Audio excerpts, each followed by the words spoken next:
210. Councilor Warner, would you give the blessing? Yes, sir. Everybody will bow with me. Dear Heavenly Father, we thank you for this day, Lord. We thank you for this time of fellowship. Lord, we ask that you fill our vessels with your love and your patience and kindness. In Jesus' name we pray. Amen. Amen. Roll call, please. Yes, sir. Rex Jordan. Here. Leo Smith. Here. Bill England. Honey. Keith Austin. Here. Harley Buzzard. Here. Joe Burr. Honey. Sean Crittenden. Here.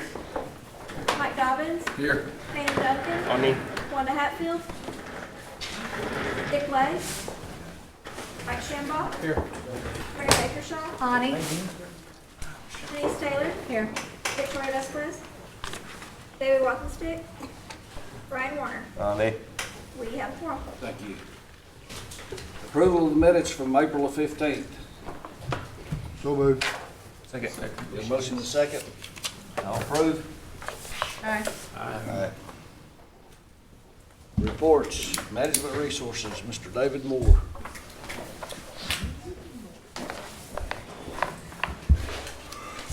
Good afternoon. You'll have our report. If you got any questions, I'll try my best to give you an answer. If I don't have it, I will get it for you. Denise. So just have one baby?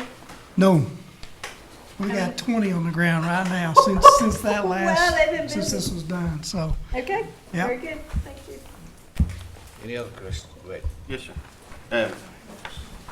How you doing, Dave? Good, how are you, sir? Good. Hey, the meetings you guys were having to kind of figure out, you know, the gardens and the wood, did y'all ever meet and try to figure something out? There's I know they've been working on trying to get a grant for it to get us to where we can have somebody take care of that stuff. And Todd's been pushing that.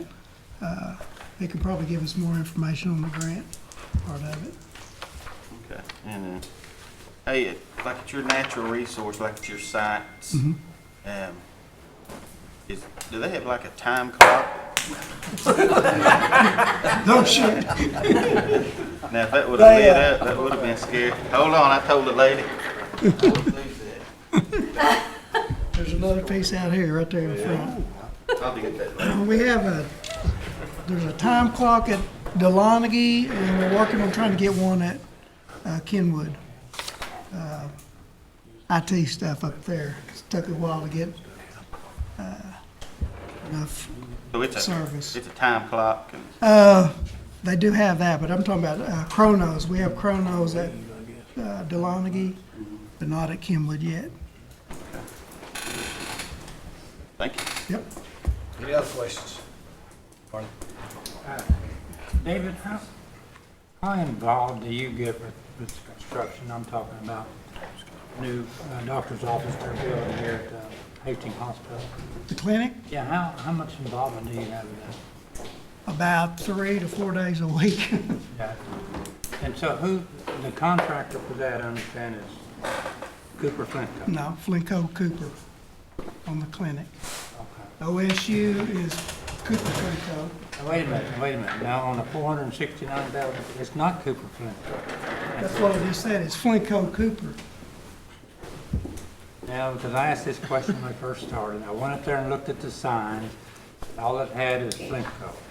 I come back, and the only thing that I understood that Cooper had to do with it is the Harvard Flintco to recruit native workers. They did not So get, he does not have anything to do with the contract. no, not with the contract, no. Okay. But they did not get Terrell preference on that job Okay.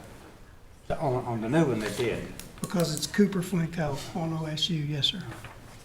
And I think that I asked this question, I don't know, 6 months ago.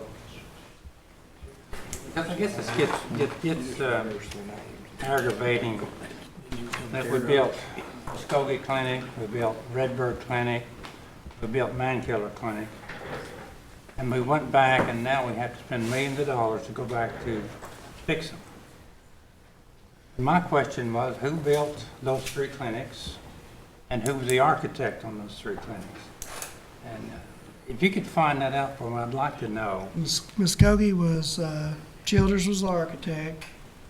C&I was the contractor on that one, for the CM. Yeah, I remember that. No Water the same. Stillwell, I think Stillwell was, I think that was Childers and Flintco, I think, on Stillwell. And then Redbird, do you remember that one? I don't know who did the first one on Redbird. That was, I think that was somebody out west, architect. And the reason I bring it up, David, is, we spend millions of dollars to build those things, and to me, the architect has a certain responsibility to design a building and do ground soil tests and stuff like that, and the contractor goes in.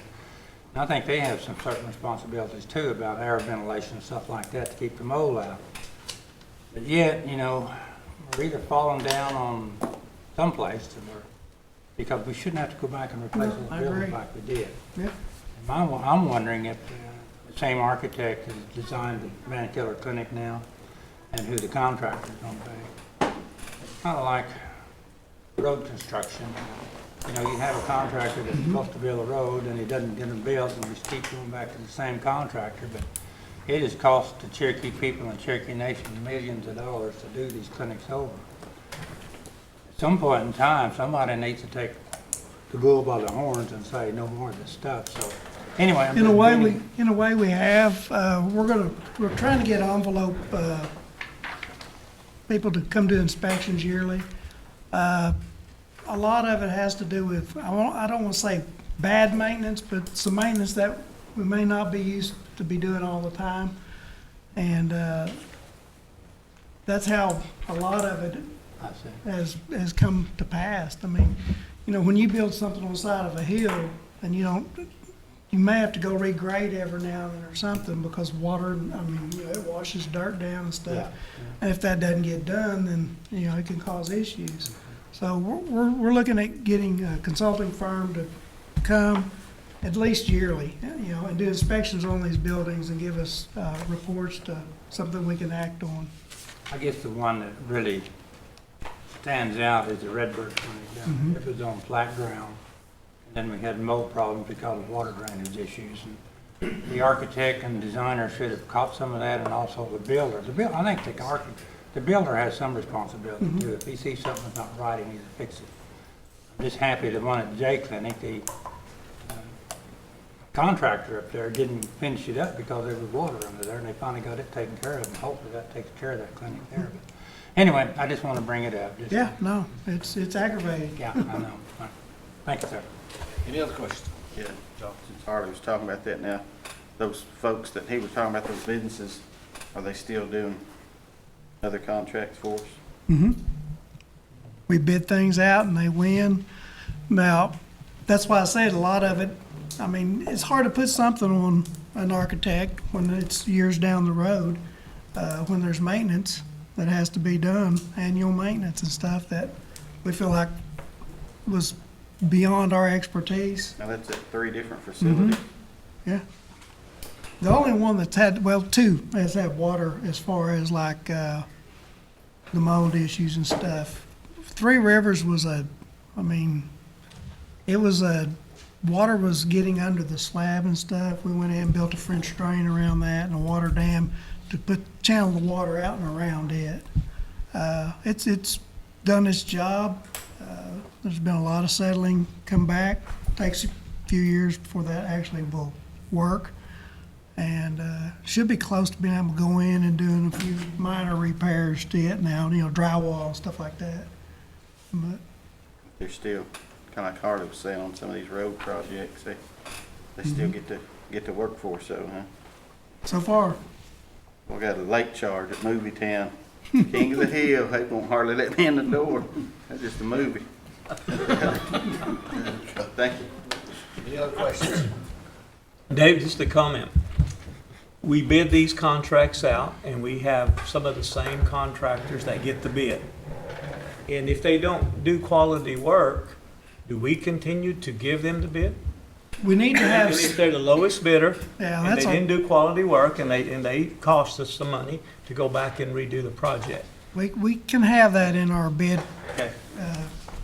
Good, how we not grade them, how we award the bid. sure. But that's what I'm saying. It's hard to put any one thing on any one company.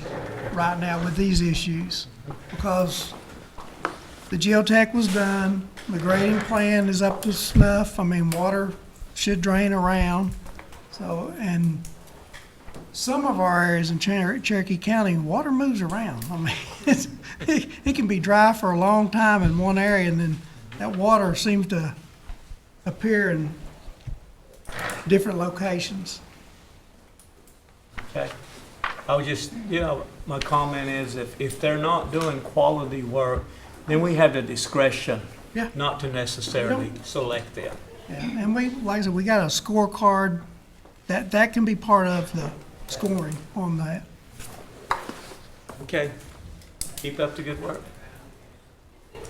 David, I know you arranged for us to get a generator at the clinic when the blood had to be shipped off to the fire department, and I appreciate that. My question is, do we check those generators? Do we have a protocol where those are tested? Yeah, we do here. They're on a service agreement. They come out and test them.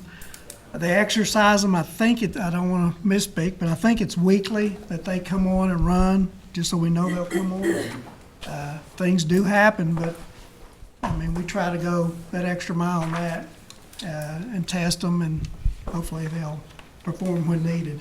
Good, thank you so Yep. much. Any other questions for David? No. Yes. Well, I was talking to you about the Ross Road, Warner. If something happens on that, would you give me a call, heads up? Yeah, I still don't, It's in the book, I just reading it in the book. it says Warner. Yeah. I don't know where, on mine, I mean, on a Ross Road project, I'm kind of even close to is that with the clinic. So maybe you can ask Roads Department, because I don't know. Okay. I'll holler at you another. Okay. Thank you. Yep. Thanks, sir. Thank you. Good. Real Estate Services, Mr. Ginger Reeves.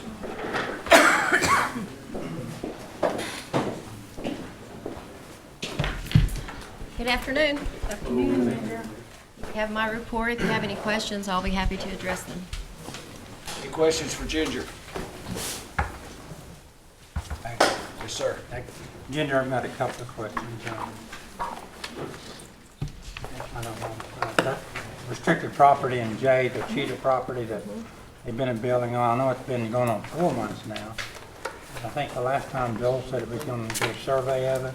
We are doing a lease to those adjoining owners, and that's a way to protect our restricted Oh, I see. status on it. Okay. They've been trespassing on there for some time, so we're working with them Okay. and to get that family some monies for Oh, okay. their use of it. They put a few of their trailers on there. Yeah. And we'll have more responsibility towards them to clean it up.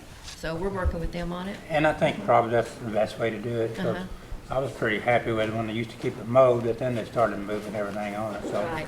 That works out just right. Last month I'd asked you for the map of restricted properties. Have you had a chance to look at that, see if you can? We can get that for you. Okay. We'll get, I didn't bring it with me Okay. today, but Okay. I can, now, are you wanting just in Delaware County or all over? I'd like to see it all over if we could. Okay, that would, actually, when we complete the TAMS project and we're totally finished, it would be, it would show better the map of all of the restricted property. It's a fluid number as far as the acres right now, but at another point, you can come by and look at it. And I see again, this month, there's 2 or 3 people that are taking the restrictions off the properties. And I think you said before, a lot of them are either selling it or trying to mortgage it. Is that correct? Or possibly to build a home on it. I think it's the same ones from the I previous see. month, Okay. and we haven't received a response on that Okay. yet. And the other thing, I just want to talk to the committee a little bit about these restricted properties. We're losing those restricted properties almost monthly. Those were, to me, they're culture to the Cherokee Nation and to the Cherokee people. Because that's how our ancestors, our grandfather and grandmother got land, as restricted land. To me, this is almost a culture part of the Cherokee Nation, and we're losing that culture part of restricted properties. Whether they're worth anything or not, I don't know. Some of them aren't worth anything because they're landlocked. But still, I just think, we're losing part of our culture when we lose those restricted properties. I've asked sometimes about buying those properties up, but then you get a lot of feedback from people, well, you gotta have a plan for the property. Well, the plan was to save our culture because that's how our Cherokee grandmothers and grandfathers were allotted land back then and they got restricted. Now we're losing them all. The other thing is when you build a road, and I'm familiar with this, if you have restricted property up and down the road, it gets a lot of points by the point system on building roads. But I don't know, I just want to make this committee aware of it, that those are restricted property and it's part of our culture, I believe. The other thing, Ginger, a question for you is Oak Hill Piney, is it close to getting into restricted or taking the restrictions off and turning it Well, over we to the will next? be able to take it into fee as soon as the BIA approves it. That was one of the 6-day schools, one of the 5 that they didn't approve. They only approved okay. one, the Rocky Ford one, and that day school. And we haven't received our trust documents on it yet, but we have told them that we would take those other 5 day schools into trust, or I'm sorry, into fee. Okay. And then we can turn around and possibly do an application for trust. But we were denied that back, I think it's 2013 or 14. Mhm. The other thing I've noticed on your report, Ginger, we're given a lot of right-of-way entry and access to a lot of our properties, and I take it most of those are probably for electric line to go to Right, somebody's house right, and stuff like that. Right. Okay, thank you, sir. Thank you. Yes, Councilor Buzzer? Yes, sir. I totally agree with your comment. As we have gone around and registered and collected data on these first language Cherokee speakers, Yes. that's the #1 request and concern that we have received is the restricted land. And I've been trying to come up with how we can address that. That is our culture, that is our foundation. It's a lot of our historic sites. So what I've did is been talking to Council Talina there. We haven't got with Ginger yet. I was thinking about forming a committee to address the restricted land. You know, it may be landlocked, but it's still, Yeah. but it's still our land. And we're giving away easements all the time to all these energy companies, but yet they don't give us easement to get to our land. There's got to be a trade-off here somewhere. So I'm going to bring a legislation to this committee later on to start meeting and addressing the restricted lands that we have out there that we need to, do something about, come to some resolution. Good deal. Thank you. If Yes. I can add, if you could wait for possibly 6 months to do that so that all of our everything will be into TAMs, should be encoded into TAMs, we'll know where our restricted land is at that point. Great, all right. Okay. Yeah, we were just talking about that for this meeting, coming and talking to you and see how we could get this structured. Okay, thank you, Mr. Chairman. Thank you, Chairman. The 54 acres at the Saline District Courthouse that we just purchased, can you get a price on what we gave for that? Who purchased it? I don't know. May have been cultural tourism. I'll find out. Yes, sir, I can find out for you. There's 54 acres that between the Saline District Courthouse that we had purchased. I just want to know what we had given. Okay, it must have been the property management, but we did not as Cherokee Nation government. Okay. Okay. That's all I have. Thank you, Chair. Any other questions? Thank you, you did a good job. Environmental programs, Mr. Tom Elkins.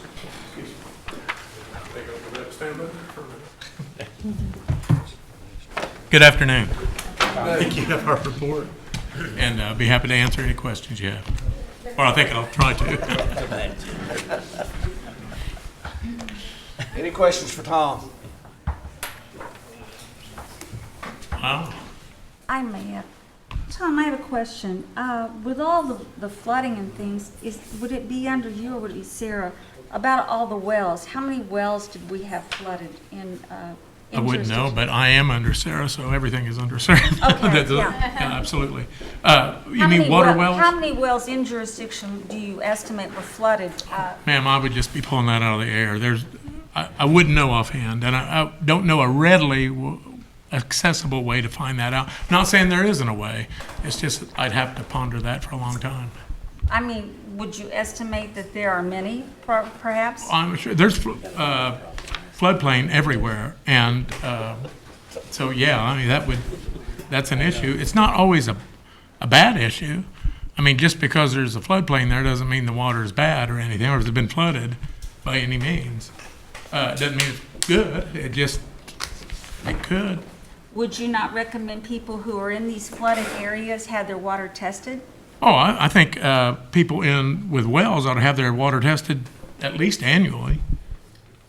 Okay. Well, I'll just tell you this, ma'am, and I don't mean to interrupt. I apologize. No, for please that. interrupt. When I first was interning, and I interned, this sounds crazy, Pat Gwynn's my same age as me. I interned for that man. I was a non-traditional student, so I went back much later.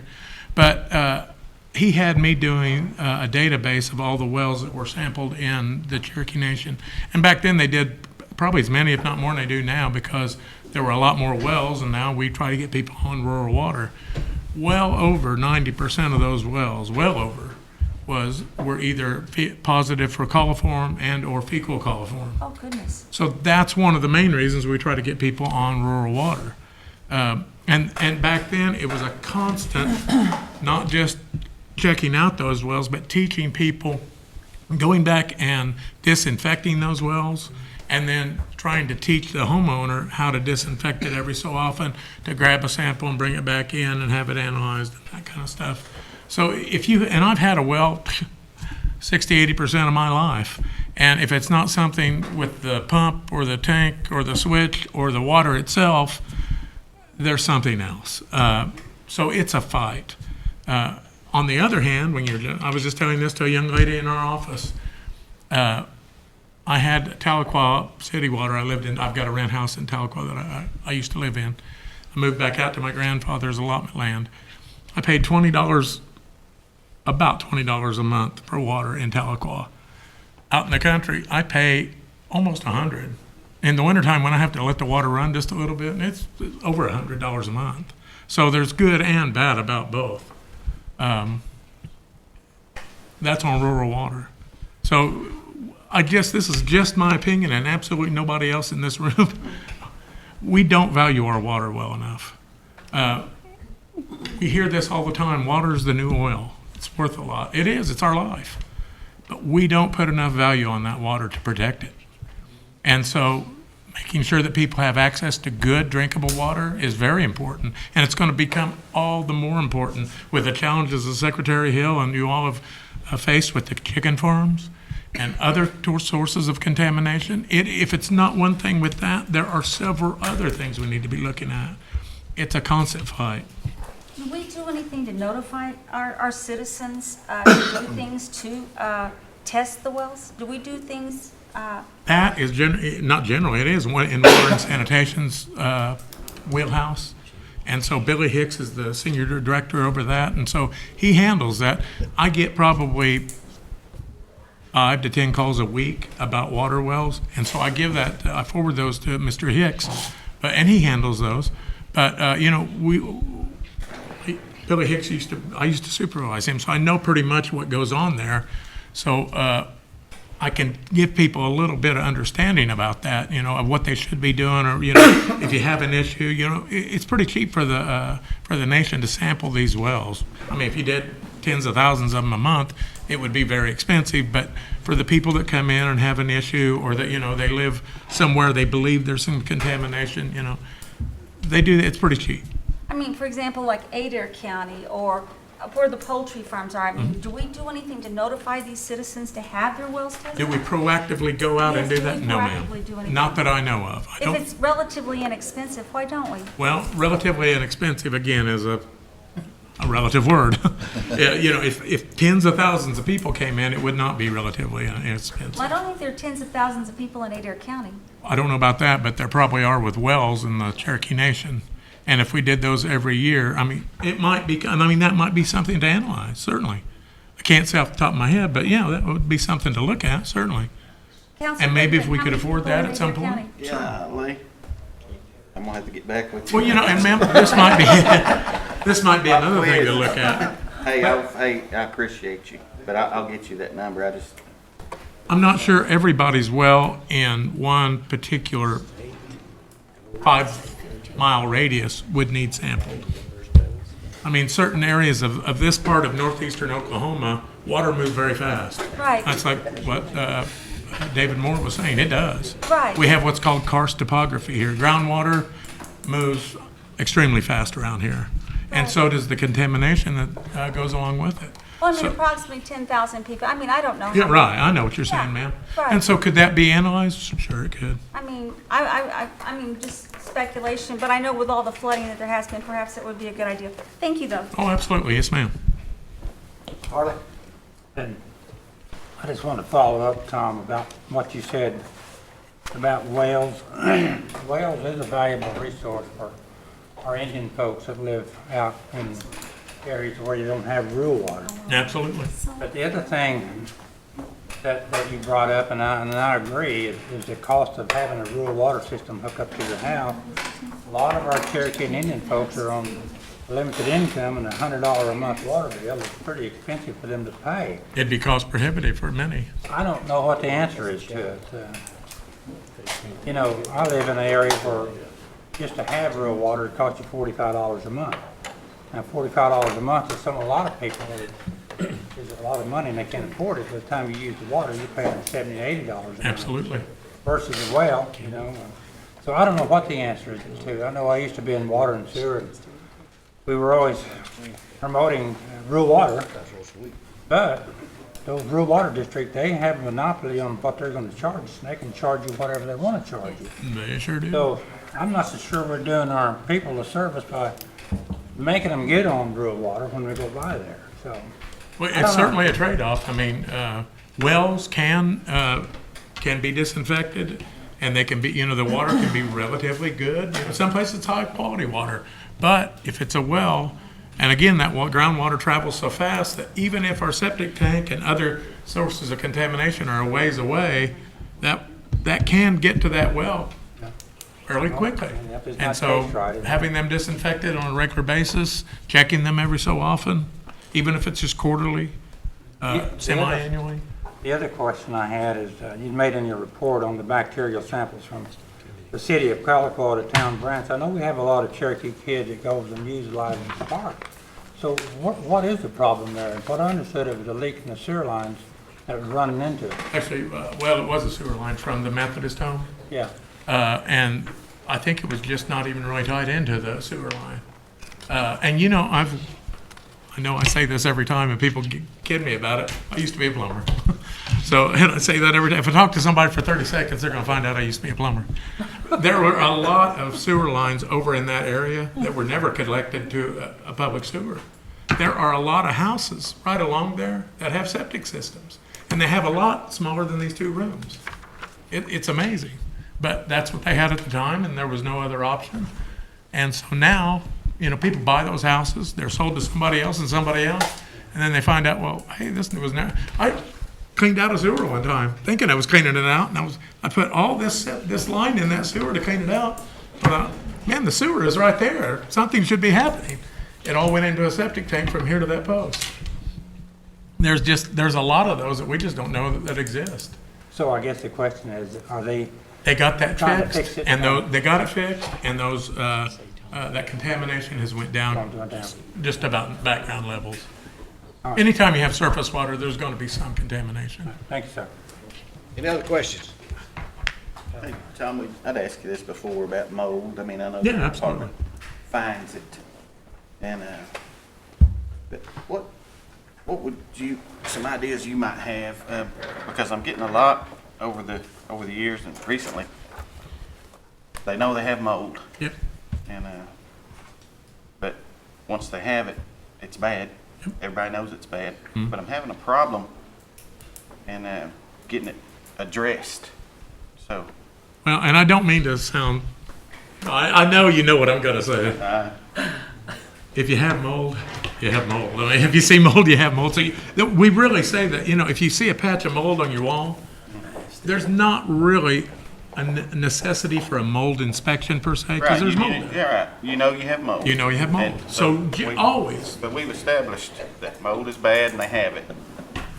But So in always, your department, uh-huh, you know, my only thing here is, you know, somebody my age or younger, we can scrub the heck out of it and try to do what we do, but like the elders, how do you get rid of that stuff? okay.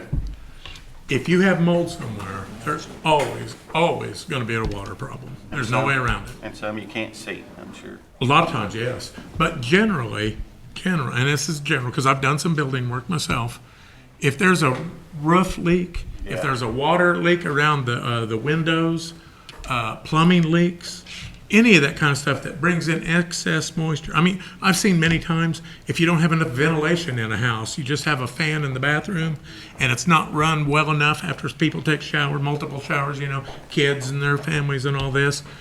That moisture that stays in there, that mold is everywhere. It's omnipresent. Right. There's mold in this room, but it's not enough with the moisture here to build up where it's visible. If you put some moisture somewhere along that wall, there's going to be more mold form on it because there's already mold spores in this room. They have to have moisture, they got to be mold present, and there's got to have something to eat. And the paper on that sheetrock is something to eat. Any kind of organic cellulose fibers, mold will eat. So if you have moisture, you're going to have some side of those fibers in a home, whether it be sheetrock, there's just every building materials, wood, all that kind of stuff. So if you have moisture coming in there, which you will, if you have mold somewhere, you've got excessive moisture. So we can go in and tell you if humidity's higher than it should be in a home. And if that's the case, generally you're going to find mold growing there. And that's the problem. We need to get the roof fixed, the windows fixed, the plumbing fixed, the ventilation fixed. Sometimes it's just a matter of good habits. If people are taking, 60 years, 70 years ago, people didn't take showers like they do now. They took baths. And so when you take a shower, you're diffusing that water into the air. And so that has a lot more moisture in the air than just a bath. And when multiple people take multiple showers every day, multiple days, you build up a lot more moisture than you did 60 years ago. And people, years ago, people had their windows cracked. Now we tighten up our houses because we don't want to pay the bills for cooling them off and things like that. And if you have mold, there's a water issue. There's no way around it. It's a water issue. Now, your expertise, what I do is, I take it to the housing authority. And, emergency rehab's been pretty good. Right. But just the fact that there's mold, is not really considered a fast action emergency.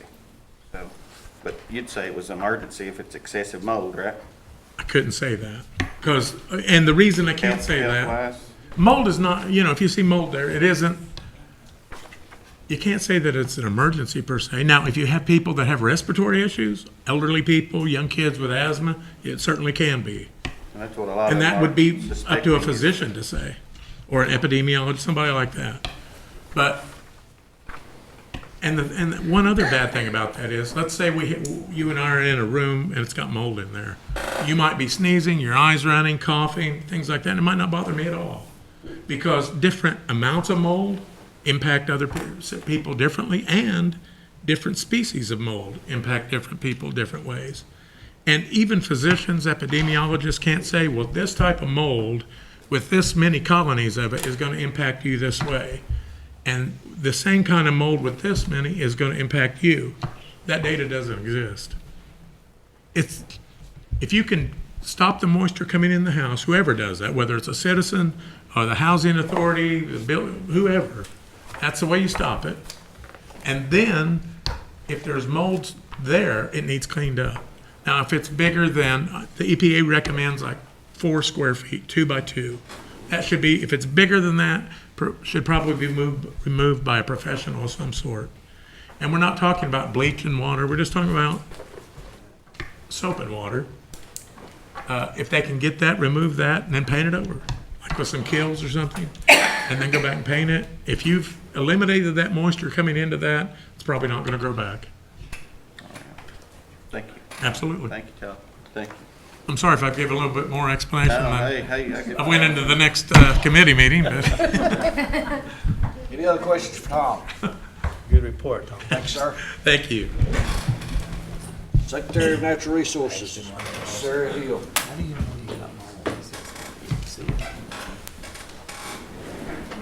Tom's pretty much covered every topic. Why not much? So just give you guys a kind of a quick update of what's going on in my world. One thing that I wanted to let you all know about was that we entered into an MOU with the state of Oklahoma to try to recover $550,000 of the money that we put into Sequoia Fuels. So there's some money available to potentially get some of that money back. And so and Oklahoma's been generous in working with us to help us recover some of those dollars that we put to good benefit anyway in that removal. So we're excited about that and hope that that process moves forward. On our EV plan that we've been working on, we are continuing to use our dollars, we think, leveraging them. We've got several different grants going, Volkswagen, Low-No, and we've gotten our $800,000. Our first round of funding from Volkswagen just came this week, so we're very pleased about that. But we've also been working on a private-public partnership to maybe attract several $1 million of private investment for public charging infrastructure on Cherokee properties. So as that develops, that could be a very big thing for Northeast Oklahoma in terms of having EV infrastructure available to the members of the public who want to charge their cars available at Cherokee facilities. And we think that that's a good, due to some tax credits, there might be some good opportunities there to bring additional infrastructure into our region. If all of this, works in the way that we think that it might, Northeast Oklahoma could be as connected a place as any place you're going to find in the United States at the conclusion of this. So we're very pleased about that. We also got our funding due to the $800,000. We now have enough funding to go ahead and purchase this electric school bus for Sequoia, which they're going to be using as a shuttle bus. And that'll be the first large electric vehicle that we've been able to get into Cherokee Nation facilities. On the poultry issue, we're facing a very serious deadline on May 31st. That's when the moratorium is scheduled to end. So we're working hard to see if there's some way to extend that, at least for the most highly impacted communities. Our fish and wildlife licensing problem has been corrected. Yay, I knew that Councilman Vasquez would be very excited to hear that. She said a lot of issues. We had several months where we couldn't print licenses for individuals because the state, without really talking to us about it, changed their entire system and the way that they did it. And so we had computer problems. We were not capable of printing a license off here. That issue has thankfully finally been resolved. And we're getting all of the backlog of that cleared out. And we can print them now at our office again. We've held, environmental programs held 5 household hazardous waste events in Claremore, Tahlequah Grove, Nowata, and Veneta. We've got 2 more, Salisaw and Pryor, are still pending. And those are events where people can bring things like oil, batteries, things that you can't normally dispose of. They will take them there at those events. And we've given pharmaceutical bins to several of these communities. Any of them that didn't have them, we bought pharmaceutical bins and then donated it to the community after the event. So they'll have a place where people can take pharmaceuticals because that's a huge contributor to the water pollution problems. The American burying beetle was in the news, everyone's favorite beetle. The U.S. Fish and Wildlife Service has put forward a rule to change the American burying beetle from endangered to threatened. So they're talking about downlisting it, which is, we've learned a lot, and the people in environmental programs have been doing endangered species and American burying beetle surveys for years. And so their work is part of the foundation of what we now know about the beetle. We've added substantively to our understanding of how this beetle survives and where they can be found. And so I think it's good that the service has, its surveys have indicated, and their peer-reviewed surveys indicate that now the beetle is located in 9 states, where before it was only found in 2. So the beetle is seems to have more populations. So they're considering downlisting it. I wanted to say I've had several phone calls from different news media sources about, well, what does this mean for the American burying beetle project, that you have your conservation bank? And I thought that it would be a good time to give you all an update that just since 10/1, we have withdrawn 43 credits, which would have cost $516,000 if we'd had to buy them for our projects. And over the lifetime of the project, we've already saved $972,000 just since the conservation easement was in existence. So even if we didn't need if they completely took it off the list tomorrow, we have had almost $1 million worth of value out of that project. So we're very proud of that. But this is just a proposed rule by the service. It's not a final rule. There may well be, who knows what might happen in the service. There's a comment period, so we're still going to need our bank for at least another year. And so I'm glad that we still have it around, and we'll continue to. We'll draft comments to the American Burying Beetle down list requirement. I am still concerned about the population of the beetle. It used to be, its range was throughout most of the United States, and it's still only found in about 10% of its original range. So I still have concerns about it, and I think that we have to be thoughtful about how we proceed. The other thing that happened this month happened maybe today. We finally got word from the service, the U.S. Fish and Wildlife Service, the National Park Service, that our plant gathering agreement had been signed. And this would only be the second plant gathering agreement between the National Park Service and a tribe in the United States, and it's with the Buffalo River Park, National Park up in Arkansas, which would allow our medicine keepers an opportunity to go to that park and gather native plants. So they could gather plants that they need that perhaps they can't find here. They could go there and gather them at the park, which the park typically does not allow. But under our plant gathering agreement, they will allow it for our medicine keepers. So that was a partnership that's been a long time in the making, so we're pleased about that. So that is a brief update of sort of what we've been up to in the last month. Any questions for Sarah? Well, I guess, opinion, what do you think? They can, have you talked to any lawmakers, or are we gonna have anybody to try to extend this moratorium, or is it gonna be an uphill battle, or what gut feeling, what do you think? My gut feeling is that it's an uphill battle. Certainly, I think the lawmakers are basically out of it at this point. They don't have time, and they don't have the legislation that they would need to do that. It's really going to be on the Department of Ag and their board to do that. And so it's going to be whether or not they can be convinced that they have got a significant enough issue and that they have the legal authority to create a moratorium in the circumstances that they have. So I definitely think that it's in uphill battle territory, but we've been in uphill battle territory on this issue for quite a while, so that does not deter me, but it certainly is an issue that is of great concern to me. I guess I'll get with you after the meeting, and maybe, I don't know, I'll get some, if you have some numbers, I would probably try to extend out to, as I know you have already, but maybe I would like to do that myself too. Certainly, and I appreciate all your support on this, Councilman. Any other questions? Thank you. Thank you. Good job. Thank you. Old business done, pending new business. Sean? Yes, sir.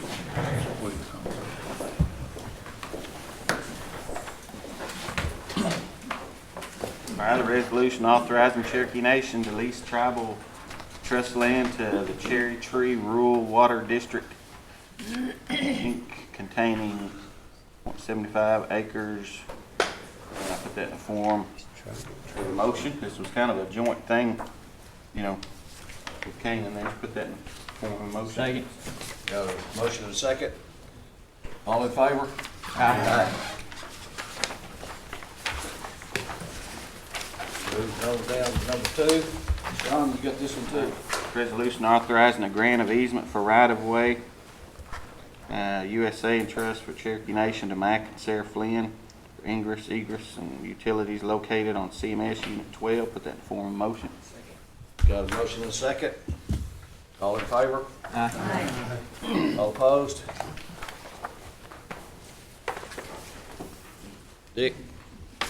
Yes, sir. First of all, this is a project that Ginger and her crew's been working on for almost 8 years, so I'm proud of them, proud to see it come through. This is a resolution authorizing placement of land in trust. Will Rogers Health Center, and move for its approvals to go over tonight. Second. Got a motion and a second. All in favor? Aye. Announcements?